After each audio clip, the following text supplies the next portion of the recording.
I just want to use a small example of fan fiction around the game of Lineage. So when I first did this cognitive ethnography, I spent more than 2 years in the field, gaming every day, interviewing informants, collecting artifacts and documents, comparing my understanding of what this culture was like with the understanding that other players had. And one of my particular informants was named Orient Knight. He was a high school player. His father also played the game too. Kind of a precocious kid, very good at playing the game, but also turned out to be a really well-followed, well-known fan fiction writer. He was a really good writer. And his writing was good enough that it was oftentimes selected for official fandom on the corporate site. So here's an example of some of the stories that he would write. This is one called Blinding Twilight. By Orient Knight, Depardieu is his server, so he's signing by the server that he plays on, and it's for Cushy. Interesting. And it starts off as the dawn eclipsed the town of Aden. It seemed that its light would never reach the grand of the city, the end of the city, built under the tyrannical rule of Ken Raoul, etc., etc., etc. Now, there's some things that I could tell you about this piece of fiction.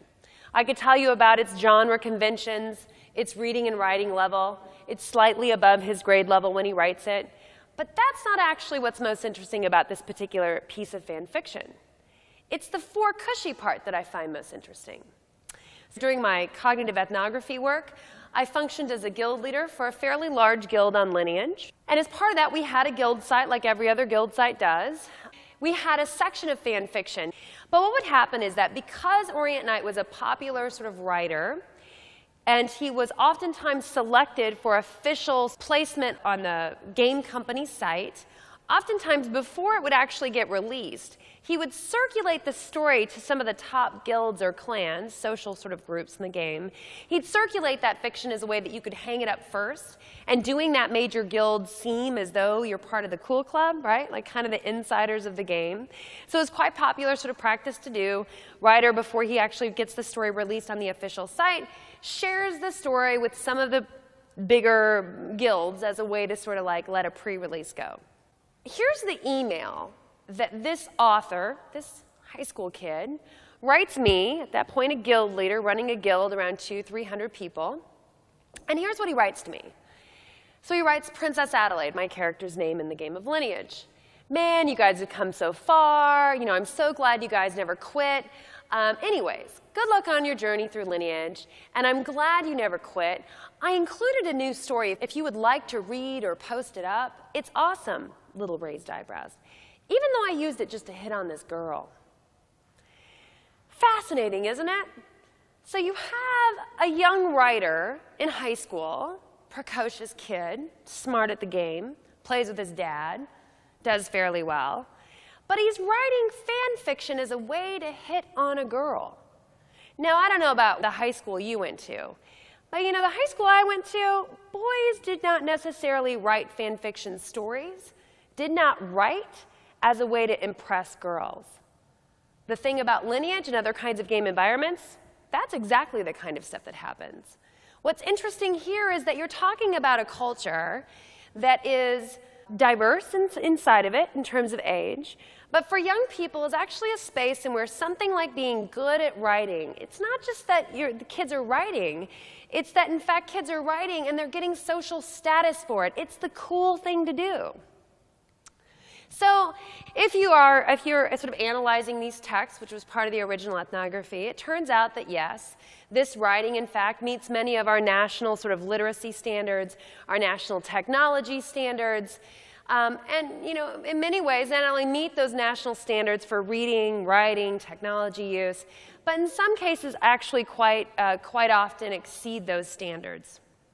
Yet, to me, one of the more interesting and salient points about this is that if you ask kids in the game who are writing and doing this kind of literacy work, and you say, oh, you like to write, here's the kind of conversation that you end up having. So let me show you another data point. This is another conversation pulled from the game at a different point in time. At this point, it was the beginning of summer, with a kid named Sharp Paw. So Sharp Paw is in 7th grade. He actually was a member of our guild, a very good player, whose mom decided that his schoolwork was suffering some and that games were the cause of it. So she pulled the internet cord and said, you're not going to get to play Lineage or other online games again until you get your grades up. Makes sense? So Sharp Paw got his grades up, and at the beginning of summer, his mom let him get back online and play Lineage with all of his friends. So here's a conversation that we had at the very beginning. Remember, this is a 7th grader, beginning of summer. Conversation that we had when he returned to the guild.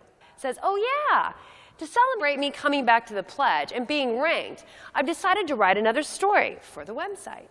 And my character, Adelaide, I say, oh my gosh, great, do it, we need more stories. And he says, yeah, of course. In fact, I've planned it. I got the perfect story idea the other day when, ...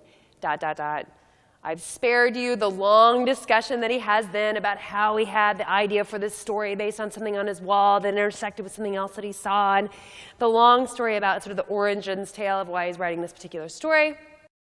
And he says, it's called An Old Knight's Tale. You'll see it within the next 2 to 3 months. Red flag.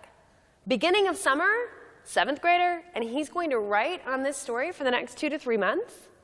Having spent time with middle schoolers and high schoolers, I can assure you, had I tried to assign that kind of assignment in my classroom, I would not have gotten very good results, right? A 2 to 3 month writing project that you're going to do over summer, this is very unusual, except in the form of games. But here, look at what comes next. I say, wow, do you like to write in your spare time? And Sharp Paw says to me, no, I like to play this in my spare time. So what's the point? The point is that the reading and writing that kids are doing is considered part and parcel of what it means to play. It's considered part of their play space, not something separate, not something for a grade. It's simply part of what you do when you're playing a game like Lineage, or other games in which there are cultures around them, in which doing well and creating materials and writing stories, etc., is part of what makes you cool, part of what makes you high status in the game. So again, what you find out is that the argument, this literacy fear, that games are somehow replacing reading and writing in the lives of kids doesn't make much sense. It's better to argue instead that games are reorganizing reading and writing in the lives of kids, but certainly not replacing. Because a game like Lineage, for example, you simply can't play the game, or at least not play it well, if you're not good at some of those practices. Whether it's in-game talk, whether it's creation and interaction on things like the forums and emails, or whether it's actually going so far as to write fan fiction around the game. Of course, the next question everybody asks, which is the right question, is, okay, great, so games are this sort of constellation of literacy practices. Games recruit and require reading and writing. They organize it. All that sounds fancy. But, you know, what is the quality of the text that they're reading? What is the quality of the stuff that's getting produced? What is the nature of these texts that are surrounding games?